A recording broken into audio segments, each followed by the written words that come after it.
तो RS study इस video में हम कक्षा 10 के सामाजिक विज्ञान का एक मॉडल पेपर देखेंगे। इनमें हम आपको 50 ऑब्जेक्टिव बताएंगे जो कि आपके 2022 के बोर्ड एग्ज़ाम के लिए काफ़ी महत्वपूर्ण होगा। तो चलिए अब बिना समय गंवाए अब प्रश्न की तरफ बढ़ते हैं। तो देखिए हमारा पहला प्रश्न है कि भारत में वित्तीय वर्ष होता है। तो इसका जो सही आंसर है 1 अप्रैल से 31 मार्च तक, यानी ऑप्शन सी जो है हमारा सही आंसर है। और अब आपको बता दें कि अगर अभी तक आपने हमारे चैनल को सब्सक्राइब नहीं किए हैं तो सब्सक्राइब कर लें, क्योंकि इस चैनल से आपको निश्चित ही मदद मिलने वाली है। चलिए अब दूसरे प्रश्न की तरफ बढ़ते हैं। हमारा दूसरा प्रश्न है वृहद क्षेत्र में जल की उपस्थिति के कारण पृथ्वी को क्या कहते हैं। चलिए वो ऑप्शन देखते हैं। हमारा ऑप्शन का जो सही आंसर है नीला ग्रह, यानी ऑप्शन बी जो है हमारा सही आंसर है। चलिए अब तीसरे प्रश्न की तरफ बढ़ते हैं। हमारा तीसरा प्रश्न है कि सूचना का अधिकार अधिनियम कानून कब लागू हुआ। तो इसका जो सही आंसर है ऑप्शन बी 2005 ईस्वी में, यानी बी ऑप्शन जो है हमारा सही आंसर है। चलिए अब चौथे प्रश्न की तरफ बढ़ते हैं। हमारा चौथा प्रश्न है कि वर्तमान में नेपाल का शासन प्रणाली क्या है। तो चलिए ऑप्शन देखते हैं। हमारा ऑप्शन का जो सही आंसर है चौथे प्रश्न का वो है राजतंत्र, यानी ऑप्शन बी जो है हमारा सही आंसर है। चलिए अब आगे बढ़ते हैं। हमारा पांचवा प्रश्न देखिए। पांचवा प्रश्न है कि राजनीतिक दलों की मान्यता और उनका चिन्ह किसके द्वारा प्रदान किया जाता है। तो इसका जो सही आंसर है निर्वाचन आयोग, यानी ऑप्शन सी जो है हमारा सही आंसर है। यानी चुनाव जो कराया जाता है निर्वाचन आयोग के द्वारा, और चिन्ह भी प्रदान किए जाते हैं निर्वाचन आयोग के द्वारा ही। तो चलिए अब आगे बढ़ते हैं छठा प्रश्न की तरफ। हमारा 6 नंबर प्रश्न है कि टीपू सुल्तान शासक थे कहाँ के। ऑप्शन ए है मैसूर, और बी ऑप्शन देखिए ऑप्शन बी है शिमला, सी कश्मीर, और डी इनमें से कोई नहीं। छठा प्रश्न का जो सही आंसर है ऑप्शन ए मैसूर, यानी ऑप्शन ए जो है हमारा सही आंसर है। चलिए अब अगला प्रश्न 7 नंबर प्रश्न की तरफ बढ़ते हैं। हमारा 7 नंबर प्रश्न है कि जलियांवाला बाग हत्याकांड कब हुआ। तो जलियांवाला बाग हत्याकांड 13 अप्रैल 1919 को हुआ था, यानी ये ऑप्शन जो है हमारा सही आंसर है। अब चलिए नेक्स्ट क्वेश्चन की तरफ बढ़ते हैं। हमारा नेक्स्ट प्रश्न है कि निम्नलिखित नदियों में से किसे बिहार का शोक कहा जाता है। तो ऑप्शन देखिए ऑप्शन सी जो है कोसी है, ये सही आंसर है, यानी सी ऑप्शन जो है हमारा सही आंसर है। अब चलिए अगला प्रश्न और 9 नंबर प्रश्न की तरफ बढ़ते हैं। हमारा 9 नंबर प्रश्न है कि सिखों के 10वें और अंतिम गुरु श्री गोविंद सिंह का जन्म बिहार के किस नगर में हुआ था। तो गोविंद सिंह का जो जन्म हुआ था वो बिहार के कहाँ पर हुआ था, पटना में हुआ था, यानी ऑप्शन सी जो है हमारा सही आंसर है। चलिए अब 10वीं प्रश्न देखते हैं। हमारा 10वीं प्रश्न है कि अंकोर वाट का मंदिर का निर्माण किस शासक के द्वारा करवाया गया था। तो 10वीं प्रश्न का जो सही आंसर है ऑप्शन ए सूर्यमन द्वितीय, यानी ऑप्शन ए जो है हमारा सही आंसर है। चलिए अब 11वीं प्रश्न और नेक्स्ट प्रश्न देखते हैं। हमारा नेक्स्ट प्रश्न है कि पंचायती राज व्यवस्था सर्वप्रथम किस राज्य में लागू किया गया। तो पंचायती राज व्यवस्था जो है वो सर्वप्रथम किस राज्य में लागू किया गया, तो राजस्थान में लागू किया गया, यानी ये ऑप्शन जो है हमारा सही आंसर है। चलिए अब 12वीं प्रश्न देखते हैं। 12वीं प्रश्न है कि योजना आयोग को भंग कर कौन सा आयोग बना। बताइए योजना आयोग को भंग करके कौन सा आयोग बना। तो 12वीं प्रश्न का जो सही आंसर है ऑप्शन ए नीति आयोग, मतलब योजना आयोग को तोड़ करके नीति आयोग को बनाया गया, यानी ये ऑप्शन जो है हमारा सही आंसर है। चलिए अब अगला प्रश्न देखते हैं। अगला प्रश्न 13 नंबर है कि निम्न में से कौन बीमारू राज्य है। बताइए निम्न में से कौन बीमारू राज्य है। तो 13वीं नंबर प्रश्न का जो सही आंसर है ऑप्शन डी इनमें से सही, यानी तो बिहार, मध्य प्रदेश और ओडिशा जो है तीनों बीमारू राज्य के गिनती में आते हैं, यानी ऑप्शन डी जो है हमारा सही आंसर है। चलिए अब अगला प्रश्न देखते हैं। हमारा अगला प्रश्न है कि भारतीय जनता पार्टी की स्थापना कब हुई थी। तो भारतीय जनता पार्टी की जो स्थापना हुई थी वो 1980 में हुई थी, यानी हमारा बी ऑप्शन जो है सही आंसर है। चलिए अब नेक्स्ट क्वेश्चन की तरफ बढ़ते हैं। नेक्स्ट क्वेश्चन है कि अंतर्राष्ट्रीय महिला दिवस किस तिथि को मनाया जाता है। तो बताइए अंतर्राष्ट्रीय महिला दिवस कब मनाया जाता है। तो 15वीं प्रश्न का जो सही आंसर है ऑप्शन बी, 8 मार्च को राष्ट्रीय महिला दिवस मनाया जाता है, यानी बी ऑप्शन जो है हमारा सही आंसर है। चलिए अब 16 नंबर प्रश्न देखिए। 16 नंबर प्रश्न है कि यूरेनियम का प्रमुख उत्पादक केंद्र है। यूरेनियम का जो प्रमुख उत्पादन केंद्र है कहाँ है? यूरेनियम का जो प्रमुख उत्पादक केंद्र है ऑप्शन डी, जादूगोरा में है। कहाँ पर? जादूगोरा में, यानी ऑप्शन डी जो है फ्रेंड्स वो हमारा सही आंसर है। चलिए अब 17वीं प्रश्न की तरफ बढ़ते हैं। हमारा 17वीं प्रश्न है कि बोलीविया में जनसंघर्ष का मुख्य कारण क्या था? बताइए, बोलीविया में जनसंघर्ष का मुख्य कारण क्या था? तो ऑप्शन ए यानी पानी की कीमत की वृद्धि का कारण था ये, यानी ऑप्शन ए जो है हमारा सही आंसर है। चलिए अब 18वीं प्रश्न की तरफ बढ़ते हैं। हमारा 18वीं प्रश्न है कि संजय गांधी जैविक उद्यान किस नगर में स्थित है?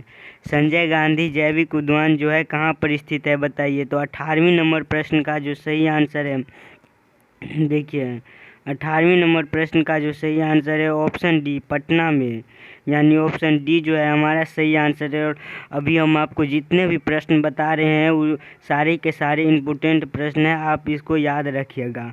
और अभी हम इसका विश्लेषण नहीं कर रहे हैं। अगर आप चाहते हैं कि विश्लेषण वीडियो पाने के लिए तो हमारा व्हाट्सअप नंबर है 92 62 52 87 16। इस नंबर पर आप कॉल करके विश्लेषण वीडियो प्राप्त कर सकते हैं।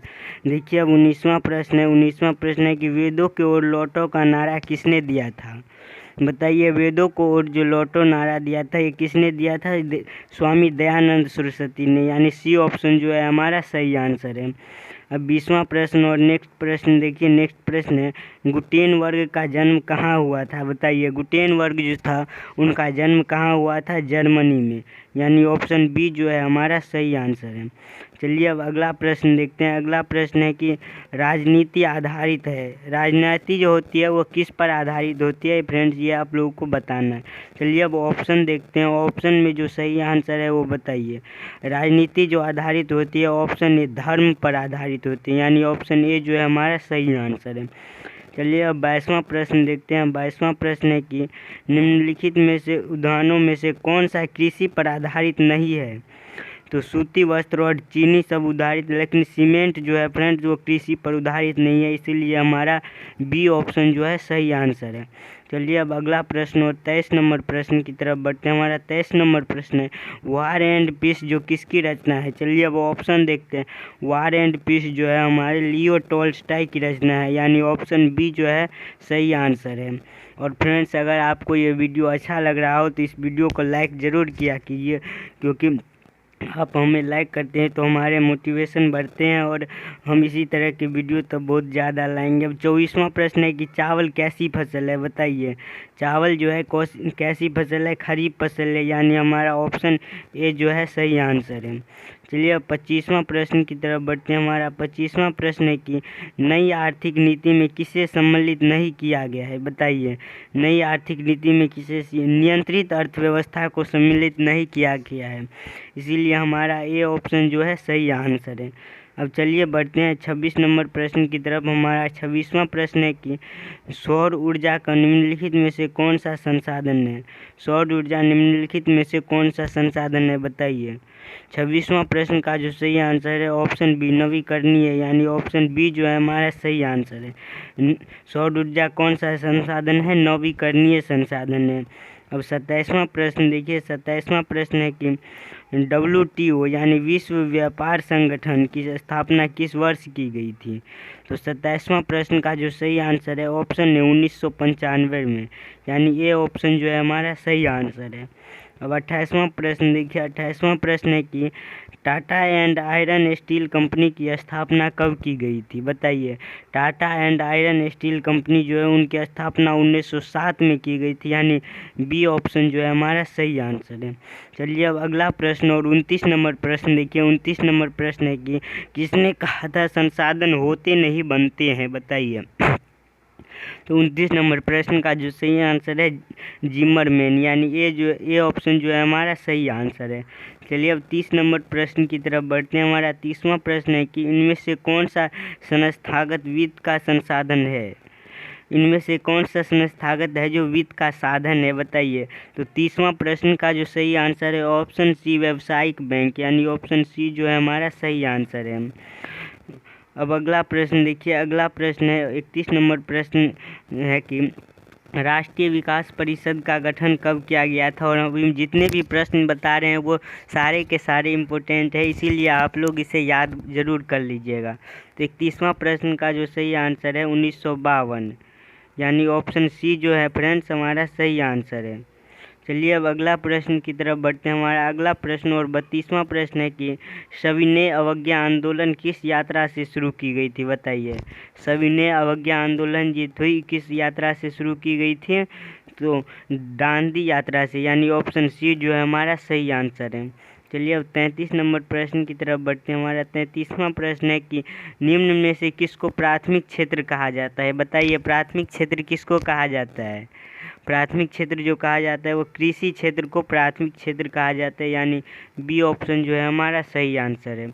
चलिए अब 34वां प्रश्न देखिए। 34वां प्रश्न है कि प्राथमिक ऊर्जा का उदाहरण कौन सा नहीं है। अब ऑप्शन में देखिए, ये चारों ऑप्शन में जो सही आंसर है 34वां को है ऑप्शन बी विद्युत, यानी हमारा बी ऑप्शन जो है सही आंसर है। चलिए अब 35वां प्रश्न देखिए और नेक्स्ट प्रश्न है कि संचार का सबसे लोकप्रिय साधन कौन सा है। संचार का जो सबसे लोकप्रिय साधन है वो कौन सा है? सार्वजनिक टेलीफोन, यानी हमारा ए जो है सही आंसर है। चलिए अब 36वां प्रश्न और नेक्स्ट प्रश्न देखिए। 36वां प्रश्न है रक्त एवं लौह की नीति का अवलंबन किसने किया था। रक्त एवं लौह की नीति की जो शुरुआत किए थे फ्रेंड्स वो किसने किए थे, ये आप लोगों को बताना है। तो बताइए रक्त एवं लौह की नीति का अवलंबन किसने किया हुआ था, तो बिस्मार्क ने किया हुआ था। किसने, यानी ऑप्शन सी जो है हमारा सही आंसर है। चलिए अब 37वां प्रश्न की तरफ बढ़ते हैं। हमारा 37वां प्रश्न है कि लेनिन की मृत्यु कब हुई थी, बताइए। लेनिन की जो मृत्यु हुई थी तो वो कब हुई थी? 1924 ईस्वी में, यानी ऑप्शन डी जो है हमारा सही आंसर है। चलिए अब 38वां प्रश्न देखते हैं। 38वां प्रश्न है कि दास कैपिटल्स के लेखक कौन है। दास कैपिटल्स के लेखक कौन है, बताइए फ्रेंड्स। तो दास कैपिटल्स के जो लेखक है वो कार्ल मार्क्स है, यानी ऑप्शन सी जो है हमारा सही आंसर है। चलिए 39 नंबर प्रश्न है। 39 नंबर प्रश्न है कि स्वराज पार्टी के अध्यक्ष कौन है, बताइए। स्वराज पार्टी के जो अध्यक्ष है वो कौन है? चित्तरंजन दास, यानी ऑप्शन सी जो है सही आंसर है। अब चलिए अब 40वां प्रश्न देखिए। 40वां प्रश्न है कि स्पेनिंग जेनी का आविष्कार कब हुआ था। स्पेनिंग जेनी का आविष्कार कब हुआ था, बताइए। तो 40वां का जो सही आंसर है ऑप्शन बी 1770 ईस्वी में, यानी बी ऑप्शन जो है हमारा सही आंसर है। चलिए अब नेक्स्ट प्रश्न और 41 नंबर प्रश्न देखते हैं। 41 नंबर प्रश्न है कि औद्योगिकरण ने किसके स्वरूप को गहन रूप से प्रभावित किया, बताइए। औद्योगिकरण जो है वो किसके स्वरूप को गहन रूप से प्रभावित किया, तो शहरीकरण को, यानी बी ऑप्शन जो है हमारा सही आंसर है। चलिए अब 42 नंबर प्रश्न देखते हैं। हमारा 42वां प्रश्न है कि भारत में पहला छाप खाना किन लोगों को लगाया गया। भारत में जो पहला छाप खाना था वो किन लोगों को लगाया गया, बताइए। तो 42 का जो सही आंसर है ऑप्शन ए पुर्तगालियों को, यानी ए ऑप्शन जो है हमारा सही आंसर है। चलिए अब 43 नंबर प्रश्न देखते हैं। 43 नंबर प्रश्न है कि सत्ता में साझेदारी का एक अच्छा उदाहरण प्रस्तुत करने वाला राष्ट्र कौन सा है, बताइए। तो 43 नंबर प्रश्न का जो सही आंसर है ऑप्शन सी बेल्जियम जो है हमारा सही आंसर है, यानी सी नंबर ऑप्शन जो है करेक्ट आंसर है। चलिए अब 44 नंबर प्रश्न देखिए। 44 नंबर प्रश्न है कि क्षेत्रवाद की भावना का एक कुपरिणाम क्या है। क्षेत्रवाद का जो भावना होता है उसका कुपरिणाम क्या है, बताइए। तो क्षेत्रवाद का भावना का जो कुपरिणाम है ऑप्शन डी अलगाववाद, यानी डी नंबर ऑप्शन जो है हमारा सही आंसर है। चलिए अब नेक्स्ट क्वेश्चन और 45 नंबर प्रश्न है कि भारत में संविधान के 8वीं सूची के अनुसार कितनी भाषा को मान्यता प्राप्त है। तो ऑप्शन सी जो है 22 भाषाओं को मान्यता प्राप्त है, यानी बी ऑप्शन जो है हमारा सही आंसर है। अब 46वां प्रश्न देखिए। 46वां प्रश्न है कि बिहार में पंचायती राज संस्थान कैसा है, एक स्तरीय, दो स्तरीय या फिर त्रिस्तरीय? बताइए। 46वां प्रश्न का जो सही आंसर है ऑप्शन सी, त्रिस्तरीय, यानी सी नंबर ऑप्शन जो है हमारा करेक्ट आंसर है। अब 47वां प्रश्न है कि बांग्लादेश नामक देश का निर्माण कब हुआ? यानी आपको बताना है कि बांग्लादेश जो है भारत से कब अलग हुआ था। तो बांग्लादेश जो है भारत से अलग हुआ था वो ऑप्शन सी जो है 1971 ईस्वी में, यानी सी ऑप्शन जो है हमारा करेक्ट आंसर है। चलिए अब अगला प्रश्न 48 नंबर प्रश्न है कि 15वीं लोकसभा के चुनाव के पूर्व लोकसभा में महिलाओं की भागीदारी कितनी थी? बताइए। 48 नंबर प्रश्न का जो सही आंसर है ऑप्शन ए 10%, यानी ऑप्शन ए जो है हमारा सही आंसर है। चलिए अब 49वां प्रश्न देखते हैं। 49वां प्रश्न है सूचना का अधिकार आंदोलन की शुरुआत कब की गई? कहाँ से हुई? चलिए अब ऑप्शन देखते हैं। ऑप्शन है राजस्थान, दिल्ली, तमिलनाडु या फिर बिहार। बताइए। 49वां को जो सही आंसर है ऑप्शन है राजस्थान, यानी ये ऑप्शन जो है हमारा करेक्ट आंसर है। 50वां प्रश्न देखिए। 50वां प्रश्न है कि किसी क्षेत्र के द्वितीयक क्षेत्र को क्या कहा जाता है? तो 50वां प्रश्न का जो सही आंसर है ऑप्शन सी, उद्योग क्षेत्र, यानी सी ऑप्शन जो सही आंसर है। वीडियो देखने के लिए धन्यवाद। अब आप लोगों से अनुरोध है कि कृपया आप लोग हमारे चैनल को सब्सक्राइब जरूर कर लें और वीडियो को पूरा देखिए। धन्यवाद। और हमारे व्हाट्सअप नंबर आपको स्क्रीन पर दिख रहा होगा, आप किसी भी समस्या में हो तो कॉल कर सकते हैं। धन्यवाद वीडियो देख